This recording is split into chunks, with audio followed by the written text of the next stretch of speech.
Buenas tardes. El tema es Firma de los Acuerdos de Paz en El Salvador.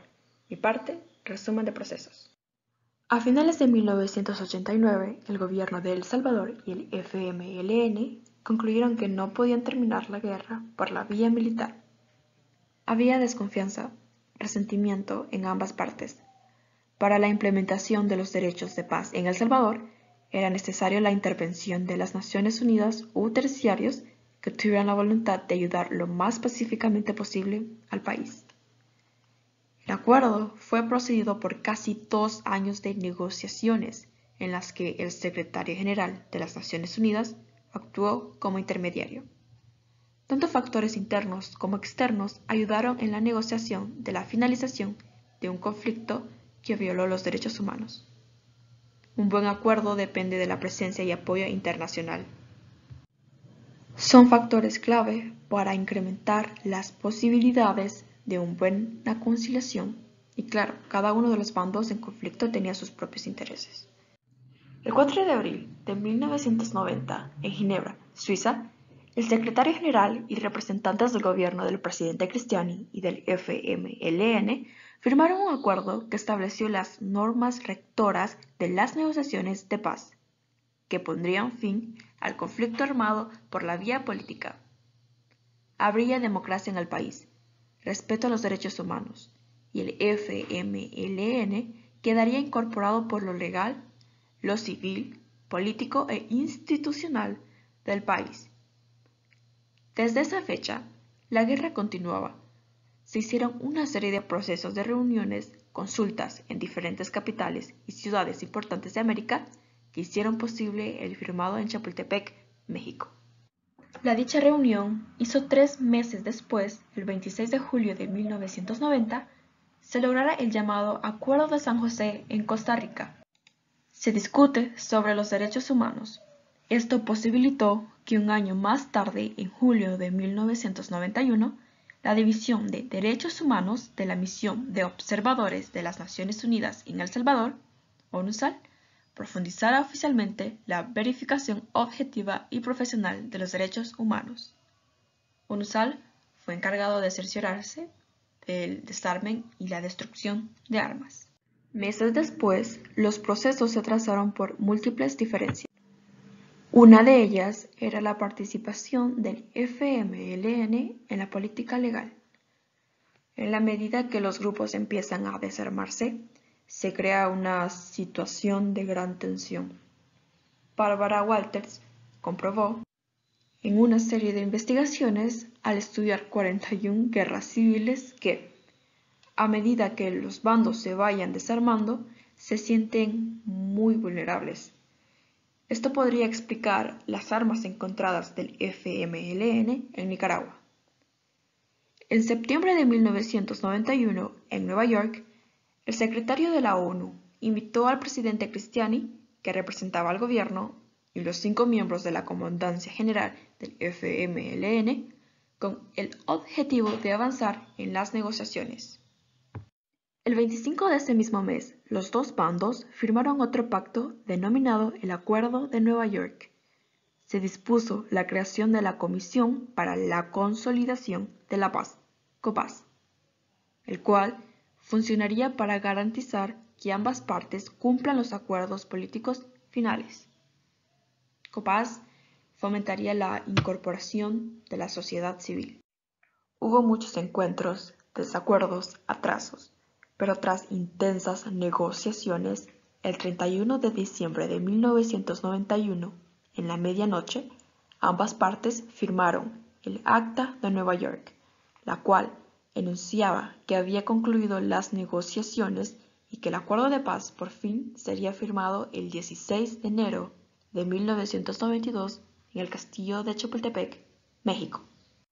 Pero finalizaría formalmente el enfrentamiento armado el 1 de febrero de 1992. De acuerdo con la Constitución, se establece la Policía Nacional Civil, PNC, siendo independiente de la Fuerza Armada. Se reformó el sistema judicial, se aprobó un nuevo código electoral en el que participarían todos los partidos políticos reconocidos y se otorgó personería de partido político al FMLN. El 16 de enero de 1992, en el castillo de Chapultepec, en México, se firmaron los acuerdos de paz con el accionar de las Naciones Unidas, poniendo fin a los enfrentamientos armados en El Salvador. Desde el 1 de febrero del mismo año, en tratos pendientes, finalizar el conflicto armado con la vía pacífica. Los 3 puntos eran impulsar la democracia del país, garantizar el respeto de los derechos del país y renunciar a la sociedad salvadoreña.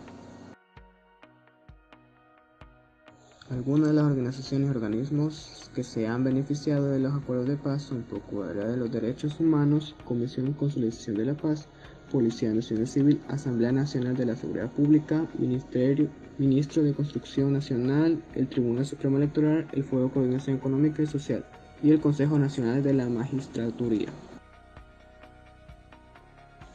Reformas y nuevas instituciones. Para lograr los objetivos principales de acuerdos de paz se requirieron una serie de ajustes y reformas estructurales. Fuerza Armada. La gran reforma de esta institución incluyó modificar sus principios doctrinales con el único fin de la institución proteger la soberanía estatal e integridad territorial, el especificar que la institución era comprometida, profesional, apolítica e involuntaria.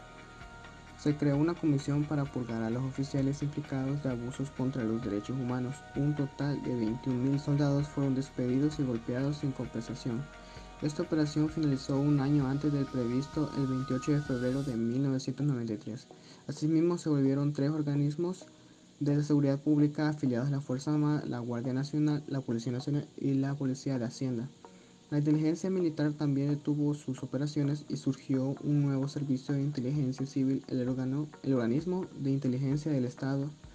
El antiguo cuerpo de inteligencia fue reemplazado paulatinamente hasta el 9 de junio de 1992, dando paso a un nuevo cuerpo y operar a partir del 28 de abril del mismo año. Sistema judicial y electoral. El pronóstico de la justicia era sombrío antes de la firma de los acuerdos de paz. La sanción de autoridades civiles y militares responsables de graves delitos y prácticas corruptas carecía de capacidad y voluntad para investigar y sancionar legalmente estos delitos. En esta materia, las obligaciones del gobierno son crear la Escuela de Capacitación Judicial, modificar la estructura del Consejo Nacional de la Judicatura, reformar el proceso de elección y periodos de los magistrados de la Corte Suprema de Justicia. En este contexto también se creó el Tribunal Supremo Electoral con el fin de evitar nuevos fraudes y garantizar elecciones libres. Cronología de la violencia. 1980. El 24 de marzo fue asesinado Monseñor Romero por un francotirador mientras oficiaba misa en la capilla del Hospital La Divina Providencia. 1981. El 10 de enero el FMLN lanza la ofensiva final. Se realizan ataques contra objetivos militares en todo el país. En diciembre, el batallón Atracat ejecuta una de las mayores matanzas de la guerra, ocurrida en diversos caseríos de El Mozote. 1982.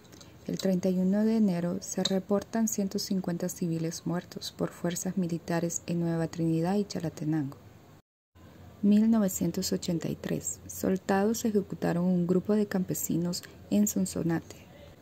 1984. Muere en un atentado explosivo el coronel Domingo Monterrosa Barrios.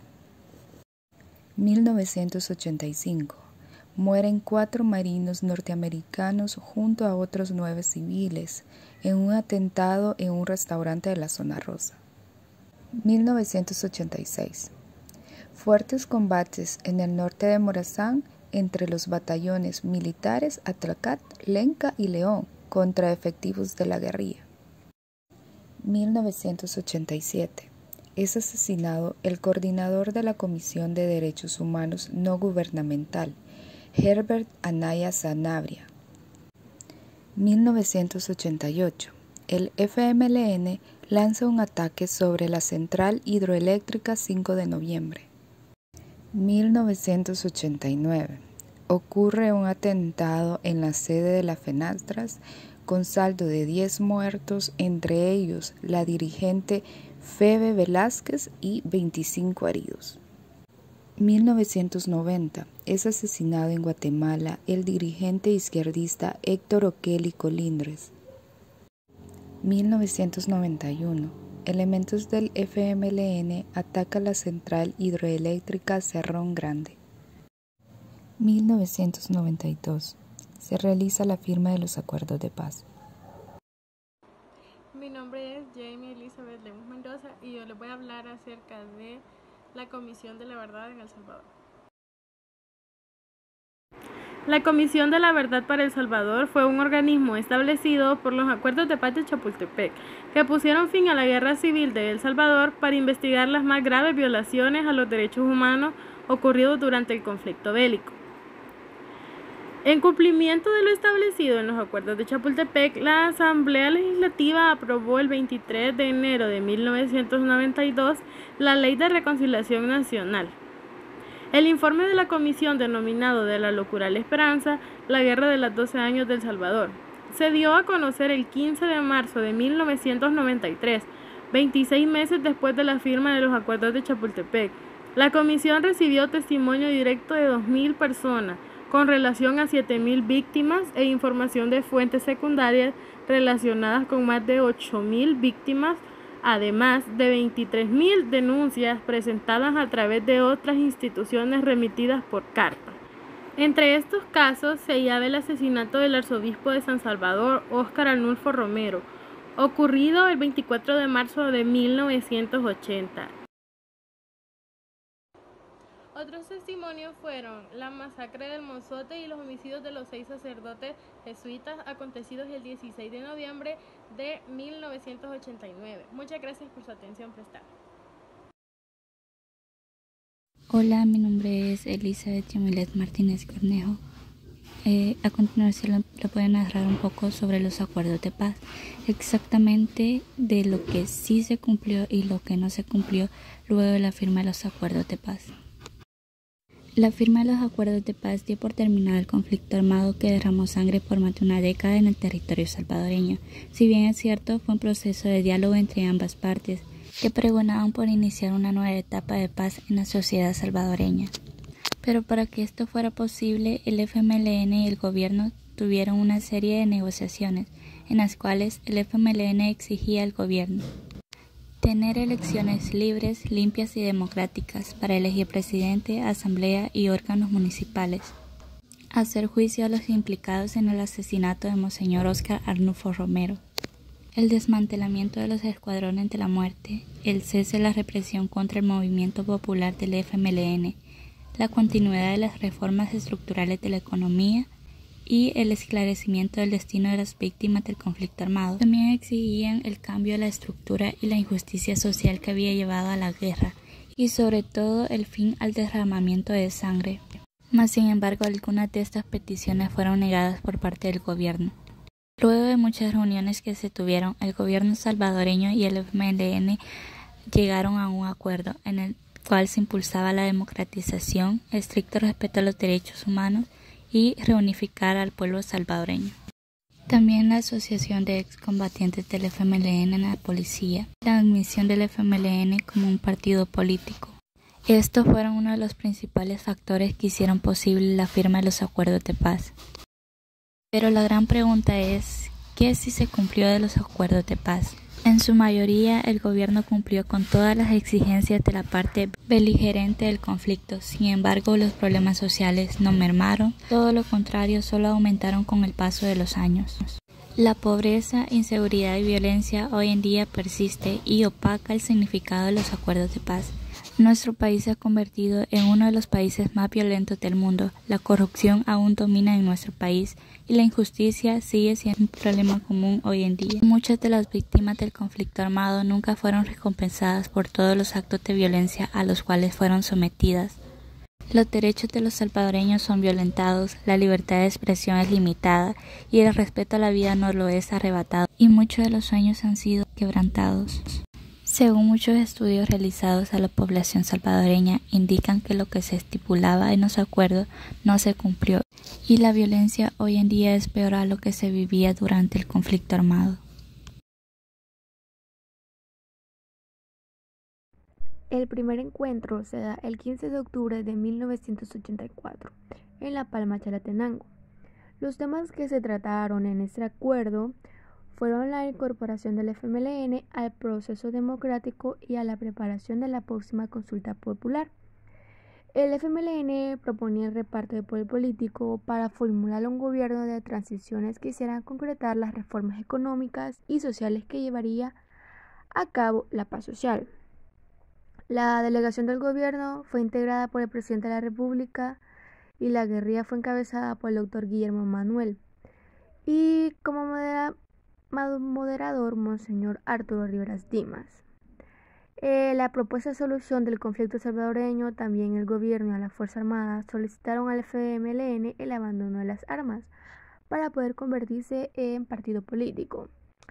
En este encuentro se obtuvo la formación de una nueva comisión mixta integrada por 4 delegados del gobierno y 4 del FMLN para que estudiaran las propuestas de paz presentadas por las partes en conflicto y también la participación del FMLN en las elecciones. El segundo encuentro fue Ayahualo, la libertad, el 30 de noviembre de 1984. Los temas tratados en este encuentro fueron la resolución del conflicto armado. El FMLN pusieron 3 fases para solucionar el conflicto armado y el PDC propuso que el FMLN dispusiera las armas y que se incorporara a la democracia salvadoreña y participara como partido político en las próximas elecciones. Y también la reinstalación y la participación de los refugiados y la fusión del FMLN y la Fuerza Armada para formar las Fuerzas Armadas Nacionales y la humanización de la guerra. Y se obtuvo como acuerdo crear las normas de comisión mixta y permitir la evacuación de discapacitados de la guerra. El tercer encuentro fue en San Miguel el 30 de julio de 1986. Los temas que se trataron en este encuentro fueron los acuerdos de paz aprobados en La Palma de Chalatenango, continuar con el diálogo y integrar al sector social para buscar una solución política y humanización de la guerra. Y estuvo encabezado por el gobierno Fidel Chávez, Rivas y Damas, Monseñor Rosa Chávez, Monseñor Giaco, Fidel Chávez Mena, Adolfo Reyes Prende, Abraham Rodríguez y Reinaldo Nuila. Y el tercero fue la Anunciatura, 4 y 5 de octubre de 1987. Participantes de este encuentro fueron Napoleón Duarte, Fidel Chávez Mena, Eugenio Casanova, Chafid Handal. En ese encuentro se habló sobre la solución política del conflicto, posición sobre la no violencia, el perdón y el voto, acuerdos específicos para buscar una salida política. En ese encuentro se obtuvo como acuerdo apoyar la gestación de paz de los presidentes de América Central y crear 2 comisiones para preparar los acuerdos sobre el alto al fuego. Tengan muy buenos días. Nosotros les estaríamos hablando sobre los casos y patrones de la violencia y del conflicto armado. Entre el primer caso tenemos el asesinato de los sacerdotes jesuitas. En la madrugada del día 16 de noviembre de 1989 fueron asesinados a tiros en el Centro Pastoral de la Universidad Centroamericana José Simeón Cañas. Posteriormente, 9 militares fueron procesados penalmente por los asesinatos. Entre ellos está el coronel Guillermo Alfredo Benavides Moreno, director de la escuela militar, que fue acusado de dar la orden de asesinar a los sacerdotes. El teniente René Mendoza, oficial de la escuela militar, y por último el teniente José Ricardo Gonzalo Guevara, oficial del batallón Atlán. Todos ellos fueron acusados de participar en el mando operativo, y 5 soldados del batallón Atlán, que fueron acusados de ser los actores materiales de los asesinatos. En 1991, un jurado declaró al coronel Benavides culpable de todos los asesinatos y al teniente Mendoza fallecidos del asesinato de la joven Celina Maricet. El juez les impuso la pena de muerte máxima. El juez también condenó al coronel Benavides y al teniente Mendoza por proposición y conspiración para cometer actos de terrorismo. Con el segundo caso tenemos el de San Francisco. En la madrugada del 29 de mayo de 1980, 50 a 80 efectivos de los cuerpos de seguridad y de la Segunda Brigada de Infantería llegaron a la cooperativa San Francisco, Ohio, del Cantón Belém, que en el día 29 de mayo de 1980, 2 empleados del Instituto Salvadoreño de Transformación Agraria y 10 socios de la cooperativa San Francisco, Ohio, fueron ejecutados con armas de fuego de alto calibre en el área central del local de la cooperación después de haber sido sacados de sus casas. El Estado salvadoreño tiene la plena responsabilidad por la ejecución de las cooperativos, la cual violó el derecho internacional humanitario y el derecho internacional de los derechos humanos, y por no haber propiciado acción alguna, el tendiente a la identificación y sanción de los responsables. En el caso número 3 es la Zona Rosa. El día 19 de junio de 1985, cerca de las 9 de la noche en San Salvador, en un sector de numerosos restaurantes conocido con el nombre de la Zona Rosa, un grupo de hombres armados abrió fuego contra un grupo de infantes de Marina de los Estados Unidos. Los agresores pertenecían al Partido Revolucionario de Trabajadores de Centroamérica, una de las organizaciones del FMLN. Estos militares que desempeñaban funciones de guardia de seguridad en su embajada en San Salvador. El ataque a los infantes de la Marina estadounidenses estaba comprendido dentro de la política del FMLN de considerar a los militares de ese país de blanco legítimo. También Pedro Antonio Andret participó en la planificación del ataque. En el cuarto caso tenemos del Aventura y Mejía. Francisco Arnulfo Ventura y José Humberto Mejía, estudiantes de Derecho en la Universidad de El Salvador, fueron detenidos por efectivos de la Guardia Nacional en el parqueo de la Embajada Norteamericana el 22 de enero de 1980. Después de una manifestación estudiantil, según testimonios, miembros de la Guardia entregaron a los estudiantes a unos hombres vestidos de civil que se los llevaron en un carro particular.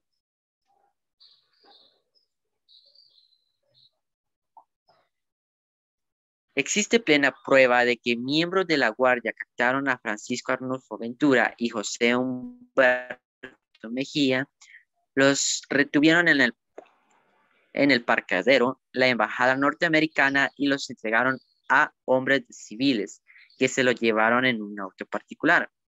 En poder de estas personas que accedieron al vehículo, al parqueadero de la embajada y recibieron los guardias que habían capturado a los estudiantes, desaparecieron. No había pruebas ni permanecían con vida.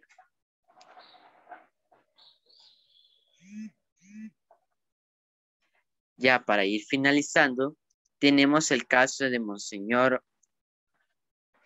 Romero. El 24 de marzo de 1980, el arzobispo de San Salvador, Monseñor Óscar Arnulfo Romero, fue asesinado cuando oficiaba la misa en la capilla del Hospital de la Divina Provincia. La Policía Nacional se presentó con el propósito de levantar evidencias. Sin embargo, actuaron en forma deficiente por cuanto no recolectaron indicios materiales del crimen en el lugar. Atilio Ramírez Amaya, titular del juzgado cuarto de lo penal, dispuso en la política salvadoreña que se le practica necropsia al prelado, un pequeño orificio de entrada en el tórax que apenas 5 milímetros de diámetro señalaban el lugar por donde el proyectil había ingresado. Mi nombre es Denise Emilia López Pimentel y procederé a hablar acerca de los patrones y casos violentos ocurridos durante los acuerdos de paz y el conflicto armado salvadoreño. En el periodo comprendido desde enero de 1980 a julio de 1991, el periodo salvadoreño se vio envuelto en hechos violentos masivos durante la Guerra Civil, que dio como resultado la firma de los acuerdos de paz o acuerdos de Chapultepec en la Ciudad de México, y en el que se enfrentaron las fuerzas insurgentes del FMLN o Frente Farabundo Martí para la Liberación Nacional y las Fuerzas Armadas del Estado salvadoreño, que duró más de una década y en el que el número de víctimas ha sido calculado en más de 70.000 muertos y 8.000 desaparecidos. El conflicto concluyó luego de un proceso de diálogos y negociaciones entre ambas partes, con la firma de los acuerdos de paz y la creación de la Comisión de la Verdad, que permitió que las fuerzas guerrilleras se incorporaran a la política del país. La Comisión de la Verdad registró más de 22.000 hechos de casos violentos sustentados por miles de denuncias, en el que el 85% de los casos fueron atribuidos a los agentes del Estado, sus aliados y los escuadrones de la muerte, y aproximadamente el 5% de los casos denunciados fue atribuido al FMLN. Sin embargo, cabe recalcar que estas denuncias no representan la totalidad de los hechos violentos. Entre los patrones violentos mostrados por agentes del Estado y sus colaboradores, podemos destacar los siguientes. Número 1. La violencia contra opositores por parte del Estado. Esto significaba que las personas que mostraran o expresaran ideas contrarias a las oficiales, o sea, las que compartían el Estado y sus agentes, eran víctimas de hechos violentos. Protagonizan estas circunstancias las torturas, desapariciones y asesinatos de opositores, en los que la mayoría de estos eran presenciados más en zonas rurales que en zonas urbanas, puesto que se desarrollaban más en el campo. Número 2. Ejecuciones extrajudiciales. Estas eran cometidas por policías o militares, agentes del gobierno o del Estado, que eran respaldados por el criterio del Estado mismo, en las que los crímenes se mostraban como justificación y sin ningún proceso judicial. Los asesinatos del Escuadrón de la Muerte. Los Escuadrones de la Muerte eran grupos conformados por militares y policías, como civiles que ejecutaron a personas por mostrar oposición al gobierno o al sistema político en general. En algunos casos, ni siquiera llegaban a expresar sus ideas o llegaban a expresar oposición, simplemente por el comportamiento eran ejecutados. Y por último tenemos las desapariciones forzadas.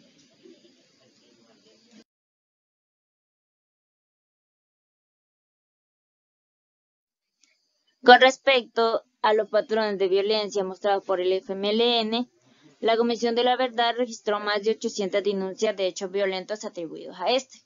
La mayoría se refieren a casos de ejecuciones extrajudiciales y el resto se refieren a desapariciones de personas calificadas como espías o traidores.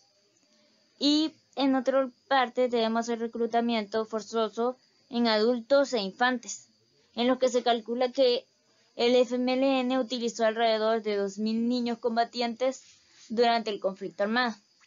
Aparte de esto, se le atribuyeron numerosas denuncias del uso de minas terrestres, que fue admitido luego por el FMLN como uso controlado de plantación de estas, que no solo afectaron a sus propios miembros, sino que también a civiles sin conocimiento de esto, hiriéndolos o provocando directamente asesinatos. Tengan muy buenos días, mi nombre es Lilian Laínez y en esta ocasión me corresponde hablar acerca del contexto histórico en el que surge la firma de los acuerdos de paz. Los hechos históricos que presidieron la realización de los acuerdos y el entorno que rodeaba a la sociedad salvadoreña en ese entonces estaba marcado por una larga lista de sucesos que hicieron mella en la memoria de los principales involucrados y más que nada en la sociedad salvadoreña.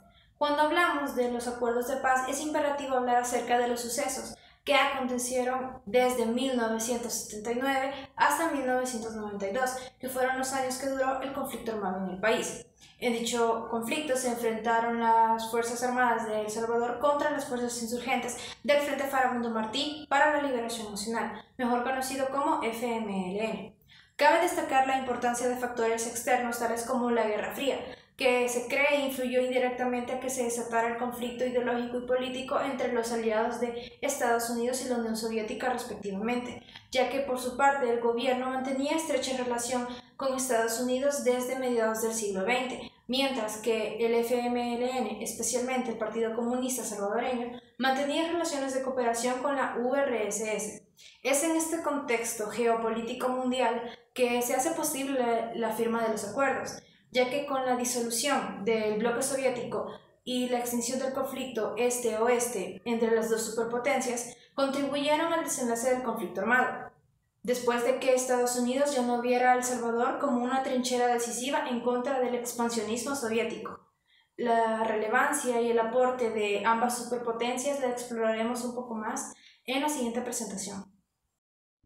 Tanto Estados Unidos como la URSS apoyaron directa e indirectamente a los respectivos bandos en disputa, proveyéndolos de armamento soviético en el caso del FMLN y adiestramiento militar a oficiales del gobierno por parte de centros estadounidenses. Es por esto que se cree que los dos bandos en conflicto en la guerra civil estaban influenciados por la contienda global. Con apoyo del gobierno estadounidense, se conforman los batallones de infantería de reacción inmediata, dentro de los cuales destaca el batallón Atlacat, famoso por cometer crueles y violentos actos en contra de los civiles, especialmente por la masacre del Mozote, en la que fueron asesinados cientos de pobladores de dicho cantón, en el departamento de Morazán. Hasta principios de 1990, aproximadamente 70.000 personas habían muerto por las acciones de ambos bandos. La mayoría eran víctimas civiles. Durante todo el conflicto armado, los salvadoreños tuvieron que soportar el asesinato y la desaparición de miembros de su familia. Todo esto no hizo más que aumentar las tensiones sociales entre los sectores populares, por lo cual, hartos de que ningún bando cumpliera con sus objetivos, se empezaron a organizar e inclinarse por el diálogo, lo que se concebiría como dos reuniones históricas de diálogo entre el FMLN y el presidente José Napoleón Duarte, la primera en La Palma, Chalatenango, y la segunda en Ayagualo, La Libertad. Es a partir de la invitación que le hace el presidente Duarte al FMLN a reunirse en La Palma, que el gobierno salvadoreño admite abiertamente la legitimidad del movimiento revolucionario como una parte beligerante del conflicto, reconociendo además que servirá como un interlocutor para tratar de resolver el conflicto por vía política. Por primera vez se oficializa el diálogo como mecanismo para negociar un acuerdo que beneficie a ambas partes y cese la violencia. Muchas gracias por su atención prestada. Hola, muy buenas, mi nombre es Lucía Elizabeth y para mí es un gusto estarles presentando mi tema, el cual sería el mandato. Les voy a platicar un poco acerca de esto.